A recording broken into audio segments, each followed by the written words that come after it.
শুরু হলো সব খবর কম সময়ে সব খবর একসাথে। যমুনা টেলিভিশনের নিয়মিত এই আয়োজনে আপনাদের সবাইকে স্বাগত জানাচ্ছি। মাসুম রাব্বি। ক্ষেত্র নির্ধারণ করে জাতীয় নির্বাচনের রোডম্যাপের খসড়া চূড়ান্ত। 10 সেপ্টেম্বর ভোটকেন্দ্রের খসড়া তালিকা প্রকাশ করবে নির্বাচন কমিশন। নির্ধারিত হয়েছে তালিকা চূড়ান্তের সময়, সেই সাথে মেয়াদোত্তীর্ণ পাসপোর্ট দিয়ে প্রবাসীদের ভোটার হওয়ার সুযোগ দিচ্ছে ইসি। বুধবার এক চিঠিতে এসব তথ্য জানানো হয়েছে। ভোটকেন্দ্রের খসড়া তালিকা প্রকাশের পর দাবি বা আপত্তি গ্রহণের শেষ তারিখ 25 সেপ্টেম্বর আর তার নিষ্পত্তির শেষ তারিখ 12 অক্টোবর। ভোটকেন্দ্রের সম্ভাব্য তালিকা চূড়ান্ত হবে 20 অক্টোবর। এদিন প্রধান নির্বাচন কমিশনারের কাছে দ্বৈত নাগরিকদের ভোটাধিকার দেওয়ার অনুরোধ জানিয়েছে এবি পার্টি। সেই সাথে পুলিশ, সেনাবাহিনীর পাশাপাশি স্কুল কলেজের শিক্ষার্থীদের নির্বাচনের সময় মাঠে নামানোর কথাও বলছে দলটি।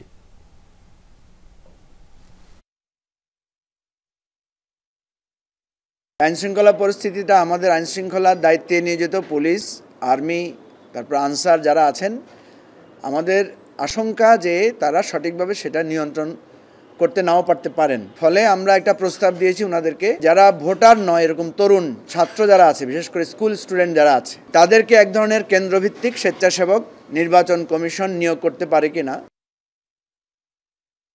পিআর পদ্ধতির নামে নির্বাচন বাধাগ্রস্ত করার ষড়যন্ত্র হচ্ছে বলে অভিযোগ করেছে বিএনপি।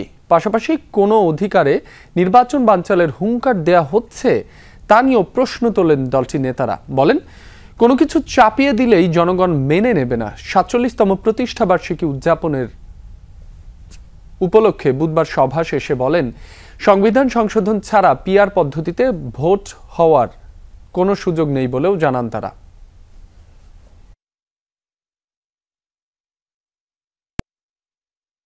গণতন্ত্রকে পুনরুদ্ধারের জন্য আরো আমাদেরকে হয়তো বিপদ সংকুল পথ অতিক্রম করতে হবে। অবাধ সুষ্ঠু নির্বাচন এখনো নিশ্চিত হয়নি।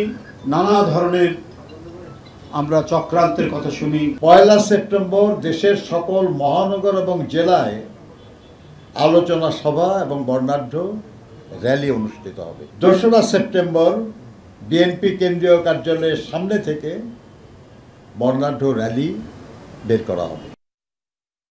রাজনৈতিক দলগুলোর ঐক্যমত্য না থাকায় জাতীয় ভোটের আগে স্থানীয় সরকার নির্বাচন সম্ভব হচ্ছে না, এমনটাই জানিয়েছেন স্থানীয় সরকার উপদেষ্টা আসিফ মাহমুদ সজীব ভুঁইয়া। বুধবার বেগম রোকেয়া বিশ্ববিদ্যালয়ের সামনে জুলাই বিপ্লবের প্রথম শহীদ আবু সাইদের স্মৃতিস্তম্ভে শ্রদ্ধা জানান তিনি। এ সময় আরও বলেন, ফেব্রুয়ারিতেই জাতীয় নির্বাচন আয়োজনে সব রকম প্রস্তুতি নিচ্ছে সরকার। আরও জানান, জনবল সংকটের কারণে ইউনিয়ন পরিষদের কাঠামো ভেঙে দেয়া সম্ভব হয়নি। কেবল 5 আগস্টের পর যারা পালিয়ে গেছেন সেখানে প্যানেল চেয়ারম্যান দেয়া হয়েছে। আমরা স্থানীয় সরকারের এই যে ডেডলক সেটা করার জন্য চেয়েছিলাম যে লোকাল গভর্নমেন্ট ইলেকশনটা আগে করা, কিন্তু রাজনৈতিক দলগুলোর ঐকমত্য না হওয়ার কারণে সেটা করা সম্ভব হয়নি। ডাকসু নির্বাচনে আবিদের নেতৃত্বাধীন পূর্ণাঙ্গ প্যানেল ঘোষণা করে মনোনয়নপত্র জমা দিয়েছে ছাত্রদল। মনোনয়নপত্র জমার শেষ দিন বুধবার একটি পদ বাদ রেখে 27 পদে পূর্ণাঙ্গ প্যানেল ঘোষণা করে ছাত্রদল। জুলাই অভ্যুত্থানে আহত সানজিদা আহমেদ তন্নির প্রতি সম্মান দেখিয়ে গবেষণা ও প্রকাশনা সম্পাদক পদে প্রার্থী দেয়া হয়নি। এদিকে কাদেরের নেতৃত্বাধীন বৈষম্য বিরোধী শিক্ষার্থী সংসদ, উমামার নেতৃত্বাধীন স্বতন্ত্র শিক্ষার্থী ঐক্য, ইমির নেতৃত্বাধীন প্রতিরোধ পর্ষদ, নাইমের নেতৃত্বাধীন অপরাজেয় 71, অদম্য 24 নামের প্যানেলও মনোনয়নপত্র জমা দিয়েছে রিটার্নিং কর্মকর্তার কাছে। 5 আগস্ট দাঁড়িয়ে চাংখার বলে যখন বলেছিলাম প্লিজ কেউ কাউকে ছেড়ে যায় না, সেদিন উপস্থিত ছাত্র জনতা কেউ ছেড়ে যায় নাই। আমাদের একাডেমিক সিচুয়েশনটা বা আমাদের পরীক্ষার বিষয়ে যেভাবে প্রশাসনের সিদ্ধান্ত নেওয়ার কথা ছিল, সেই জায়গায় তাদের এক ধরনের একটা অপারগতা আমাদের চোখে পড়েছে। তো আমরা স্পষ্ট করে বলতে চাই, এর মধ্য দিয়ে যদি ডাকসু পিছানোর কোনো পায়তারা হয়, সেই পায়তারা ঢাকা বিশ্ববিদ্যালয়ের শিক্ষার্থীরা সহ্য করবে না। ডাকসু নির্বাচনে মনোনয়নপত্র জমা দিলেন 509 জন, আর হল সংসদে জমা পড়েছে 1109 জন। নির্বাচন কমিশন বলছে, এখন পর্যন্ত বড় ধরনের আচরণবিধি লঙ্ঘনের ঘটনা ঘটেনি। অভিযোগ পেলেই নেওয়া হচ্ছে ব্যবস্থা। নির্বাচন হবে পক্ষপাত মুক্ত। ডাকসুর কেন্দ্রীয় সংসদের ২৮টি পদের বিপরীতে মনোনয়নপত্র সংগ্রহ করেছিলেন ৬৫৮ জন। হল সংসদের ১৩টি পদের বিপরীতে ১৮টি হল থেকে মনোনয়নপত্র সংগ্রহ করেছিলেন ১,৪২৭টি। জমা পড়েছে ১,১০৯টি। যাচাই বাছাই শেষে বৃহস্পতিবার দুপুর ১টায় প্রকাশিত হবে প্রাথমিক প্রার্থী তালিকা। প্রার্থিতা প্রত্যাহারের শেষ সময় ২৫ আগস্ট। তারা ঠিকমতো জমা দিয়েছে কিনা আমাদের স্ক্রুটিনি হবে, তারপরে আমরা কোন পদে কয়টা মনোনয়নপত্র জমা পড়েছে সেই স্ট্যাটিস্টিক্সটা দিতে পারবো আগামীকাল ৫টার পরে।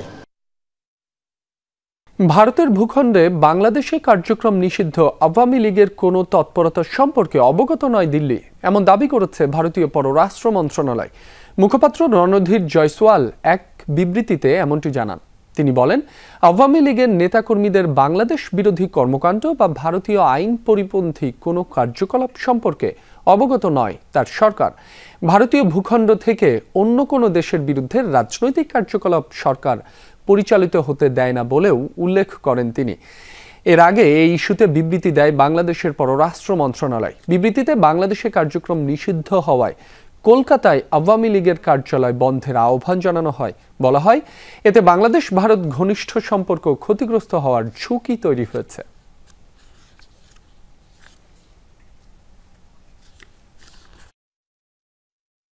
অসংক্রামক রোগের উন্নত চিকিৎসায় বিপুল পরিমাণ অর্থ বিদেশে চলে যাওয়া বন্ধে সুস্থ পরিবেশ ও দক্ষ মানব সম্পদ গড়ে তোলার তাগিদ দিয়েছেন প্রধান উপদেষ্টা ডক্টর মোহাম্মদ ইউনূস।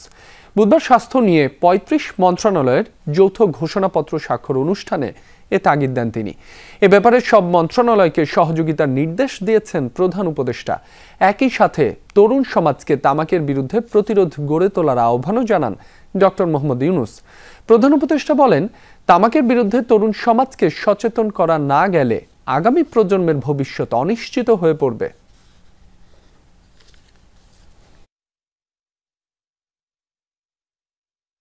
অসংক্রামক রোগের চিকিৎসা ব্যবস্থাপনা যেমন উন্নত হওয়া জরুরি, তেমনি রোগগুলো যেন কম হয় অথবা একেবারেই না, সেজন্য উপযুক্ত জনসচেতনতা এবং প্রতিরোধ এবং নিয়ন্ত্রণ ব্যবস্থা গড়ে তোলা দরকার। স্বাস্থ্যসেবা বিভাগের একার পক্ষে এটা সম্ভব নয়, এই জন্য সব মন্ত্রণালয়ের সহযোগিতা দরকার। ২-১ সপ্তাহের মধ্যেই ট্রাইব্যুনালে সাক্ষ্য দেবেন রাজসাক্ষী চৌধুরী আব্দুল্লাহ আল মামুন, এমন তথ্য জানিয়েছেন প্রসিকিউটর মিজানুল ইসলাম। বুধবার শেখ হাসিনার মামলার আরও ৪ জনের সাক্ষ্য গ্রহণ শেষে একথা জানান তিনি। ট্রাইব্যুনালে জুলাই আগস্টের নির্মম হত্যাযজ্ঞের বর্ণনা দিয়ে আসামিদের সর্বোচ্চ সাজা দাবি করেন সাক্ষীরা। সাক্ষ্য দিতে গিয়ে এক চিকিৎসক বলেন, শুরু থেকেই চিকিৎসা সেবায় বাধা দেয় আইনশৃঙ্খলা রক্ষাকারী বাহিনী। হাসপাতালে নতুন রোগী ভর্তি না করতে এবং ভর্তি থাকাদের ছাড়পত্র দিতে নিষেধ করে গোয়েন্দা পুলিশ। শেখ হাসিনা ছাড়াও এ মামলায় আসামি আসাদুজ্জামান খান কামাল এবং চৌধুরী মামুন এ পর্যন্ত সাক্ষ্য দিয়েছেন ১৬ জন। সামনে ২-১ সপ্তাহ, যদি পরের সপ্তাহে যাই, এখন কোনো কারণে হয়তো পিছিয়ে গেল। আজকে আমরা ৪ জন সাক্ষীর হাজিরা দিয়েছি। কারো পিঠে গুলি ছিল, কারো গলায় গুলি ছিল, কারো মুখে গুলি ছিল, কার মাথায় গুলি লেগে খুলি উড়ে গেছে এবং চিকিৎসায় বাধা দেওয়া হয়েছে, সেই বর্ণনাটা উনি দিয়েছেন। জুলাই গণ অভ্যুত্থানে শহীদ পরিবার ও জুলাই যোদ্ধাদের কল্যাণ ও পুনর্বাসন অধ্যাদেশের বিধিমালার গেজেট প্রকাশ করা হয়েছে। শহীদ পরিবারের স্বীকৃত সদস্যরা এককালীন ৩০ লাখ টাকার সঞ্চয়পত্র ও মাসে ২০,০০০ টাকা ভাতা পাবে। বুধবার মুক্তিযুদ্ধ বিষয়ক মন্ত্রণালয় এই গেজেট প্রকাশ করেছে। পুনর্বাসন অধ্যাদেশের ধারা ২২ ও ধারা ১৩-র সাথে এ বিধিমালা প্রণয়নের কথা জানানো হয় প্রজ্ঞাপনে। অবৈধ সম্পদ অর্জনের অভিযোগে সাবেক আইনমন্ত্রী আনিসুল হকের এপিএস রাশেদুল কাউসার ভুইয়ার বিরুদ্ধে মামলা করেছে দুদক। বুধবার কমিশন কার্যালয়ে নিয়মিত ব্রিফিংয়ে দুদক মহাপরিচালক আক্তার হোসেন জানান, সাবেক কৃষিমন্ত্রীর ব্যক্তিগত সহকারী মাকসুদুল হাসানের বিরুদ্ধে ৬৯ লাখ টাকার অবৈধ সম্পদ অর্জনের অভিযোগ প্রমাণিত হয়েছে। এদিকে ২.৫ কোটি টাকার অবৈধ সম্পদ অর্জনের অভিযোগে চট্টগ্রামের যুবলীগ নেতা হেলাল আকবর চৌধুরী বাবর ও তার স্ত্রীর জেসমিন আক্তারের বিরুদ্ধে আরেকটি মামলা করা হয়। এছাড়া প্রায় ৬ কোটি টাকার অবৈধ সম্পদ অর্জনের অভিযোগে নড়াইল ১ আসনের সাবেক এমপি বিএম কবিরুল হক ও তার স্ত্রী চন্দনা হকের বিরুদ্ধেও মামলার সিদ্ধান্ত নিয়েছে দুদক। বুড়িগঙ্গা নদীর তীর দখল করে গড়ে তোলা সাবেক বিদ্যুৎ ও জ্বালানি প্রতিমন্ত্রী নজরুল হামিদ বিপুর বাংলো বাড়ি গুড়িয়ে দিয়েছে বিআইডব্লিউটিএ। বুধবার সকালে দক্ষিণ কেরানীগঞ্জ এলাকায় এই অভিযান পরিচালনা করা হয়। শুধু এ বাড়িই নয়, আশপাশের ডকইয়ার্ড সহ আরও বেশ কয়েকটি স্থাপনা উচ্ছেদ করা হয় এই অভিযানে। এ সময় নদীর জায়গা দখল করে গড়ে ওঠা আরও বেশ কয়েকটি স্থাপনা উচ্ছেদ করা হয়। 2009 সালে জনস্বার্থে দায়ের করা একটি রিটের আদেশে দেয়া উচ্চ আদালতের নির্দেশনা অনুযায়ী এই উচ্ছেদ অভিযান পরিচালনা করা হচ্ছে বলে জানান কর্মকর্তারা। বুড়িগঙ্গা, শীতলক্ষ্যা, তুরাগ এবং বালু এই চারটি নদীকে সরকার আমাদের নদীর সীমানা নির্ধারণ, সীমানা পিলার স্থাপন করার জন্য নির্দেশনা প্রদান করে। সেই অনুযায়ী আমাদের বুড়িগঙ্গা, শীতলক্ষ্যা এবং তুরাগ এবং বালু নদীতে সীমানা পিলার স্থাপন করা হয়। আমাদের এখানে বুড়িগঙ্গা নদীতে আমাদের আজকে এই উচ্ছেদ অভিযান পরিচালনা করা হচ্ছে। আনুষ্ঠানিকভাবে উদ্বোধন করা হলো বহুল প্রত্যাশিত মাওলানা ভাসানী সেতু। চালু হলো গাইবান্ধা কুড়িগ্রাম সরাসরি সড়ক যোগাযোগ। বুধবার তিস্তা নদীতে সেতুটি উদ্বোধন করেন স্থানীয় সরকার উপদেষ্টা আসিফ মাহমুদ। বিকেলে সর্বসাধারণের জন্য উন্মুক্ত করা হয় সেতুটি। এতে উচ্ছ্বসিত দুই জেলার মানুষ। সৌদি সরকারের অর্থায়নে প্রায় 885 কোটি টাকা ব্যয়ে নির্মিত হয়েছে 1490 মিটার দৈর্ঘ্যের দ্বিতীয় তিস্তা গার্ডার সেতু। এলজিইডির তত্ত্বাবধানে নির্মাণ কাজ করেছে China state construction engineering corporation, যার এক পাশে গাইবান্ধার সুন্দরগঞ্জের হরিপুর ঘাট, অন্য পাশে কুড়িগ্রামের চিলমারি। দেশের কিছু কিছু অঞ্চল আঞ্চলিক বৈষম্যের শিকার হয়েছে, যার মধ্যে উল্লেখযোগ্য উত্তরাঞ্চল। অন্তর্বর্তীকালীন সরকার দায়িত্ব গ্রহণের পর থেকে এ বিষয়ে বিশেষ মনোযোগ দিয়েছে এবং আঞ্চলিক বৈষম্য নিরসনে প্রয়োজনীয় উদ্যোগ গ্রহণের জন্য নীতিগত সিদ্ধান্ত নিয়েছে এবং তা বাস্তবায়নের পথে রয়েছে। মুন্সিগঞ্জে তালতলা ডহুরি খালে বাল্কহেডের ধাক্কায় একটি ট্রলার ডুবে গেছে। নিখোঁজ ট্রলারের মাঝি। স্থানীয়রা জানান, বুধবার সন্ধ্যায় মাঝি ও অপর আরেক যাত্রী নিয়ে সবচনী বাজারের তীরে নোঙ্গরের চেষ্টা করছিল ট্রলারটি। এ সময় ইঞ্জিনের নিয়ন্ত্রণ হারিয়ে তেল নিতে নোঙ্গর করা একটি বাল্কহেডের সাথে ধাক্কায় ডুবে যায় ট্রলারটি। এ সময় সাঁতরে এক যাত্রী তীরে উঠতে পারলেও নিখোঁজ হয় মাঝি কাদির সর্দার। এ ঘটনায় বাল্কহেড জব্দসহ 4 জনকে আটক করা হয়েছে। এদিকে রোববার রাতে বঙ্গোপসাগরে 20 জেলে সহ এফবি মায়ের দোয়া নামের একটি মাছ ধরা ট্রলার ডুবির ঘটনায় 14 জেলেকে উদ্ধার করা হয়েছে।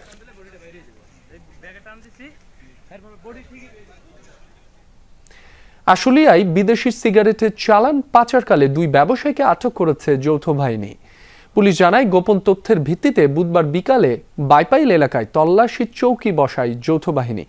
এ সময় একটি অটোরিকশা তল্লাশি করে 2 জনকে আটক করা হয়। জব্দ করা হয় আমদানি নিষিদ্ধ ও ট্যাক্স ফাঁকি দেয়া বিভিন্ন ব্র্যান্ডের প্রায় 3000 প্যাকেট বিদেশি সিগারেট। এর মধ্যে বেশ কিছু প্যাকেট নকল রাজস্ব লেবেল সংযুক্ত রয়েছে।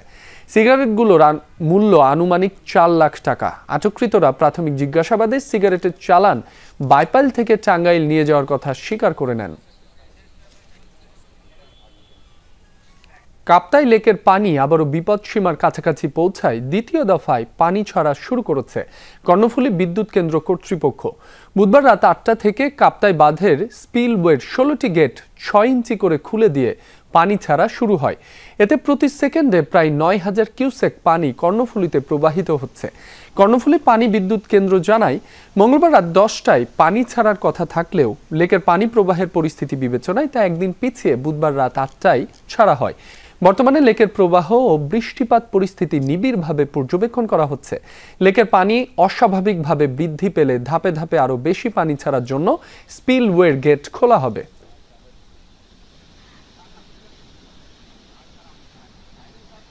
মুন্সিগঞ্জের সিরাজদিখানে নানা আয়োজনে পালিত হয়েছে স্বেচ্ছাসেবক দলের 45তম প্রতিষ্ঠাবার্ষিকী। বুধবার দুপুরে উপজেলা মোড় বাসস্ট্যান্ডে বিএনপি দলীয় কার্যালয় থেকে বর্ণাঢ্য র্যালি বের হয়। বিভিন্ন সড়ক প্রদক্ষিণ করে একই স্থানে গিয়ে শেষ হয় র্যালিটি। এ সময় প্রধান অতিথি ছিলেন উপজেলা বিএনপির সভাপতি শেখ মোহাম্মদ আবদুল্লাহ। পরে সাবেক রাষ্ট্রপতি জিয়াউর রহমানের প্রতিকৃতিতে ফুল দিয়ে শ্রদ্ধা, দলীয় ও জাতীয় পতাকা উত্তোলন এবং দোয়া মাহফিল অনুষ্ঠিত হয়। এ সময় বিএনপি ও সহযোগী সংগঠনের বিভিন্ন পর্যায়ের নেতাকর্মীরা উপস্থিত ছিলেন। বর্ণাঢ্য শোভাযাত্রার মধ্য দিয়ে পাবনার ঈশ্বরদীতে জাতীয়তাবাদী স্বেচ্ছাসেবক দলের প্রতিষ্ঠাবার্ষিকী পালিত হয়েছে। বুধবার বিকেলে ঈশ্বরদী উপজেলা ও পৌর স্বেচ্ছাসেবক দলের উদ্যোগে পৌর বাস টার্মিনাল থেকে শোভাযাত্রাটি শুরু হয়। বিভিন্ন সড়ক ঘুরে ঈশ্বরদী রেল জংশনের প্রধান গেটের সামনে সংক্ষিপ্ত সমাবেশের মাধ্যমে তা শেষ হয়। সমাবেশে বক্তব্য রাখেন জেলা বিএনপির সাবেক যুগ্ম সম্পাদক জাকারিয়া পিন্টু, জেলা স্বেচ্ছাসেবক দলের আহ্বায়ক ইয়ামিন খান সহ অনেকে। জাতীয়তাবাদী স্বেচ্ছাসেবক দলের প্রতিষ্ঠাবার্ষিকী উপলক্ষে টঙ্গীতেও বর্ণাঢ্য শোভাযাত্রা হয়েছে।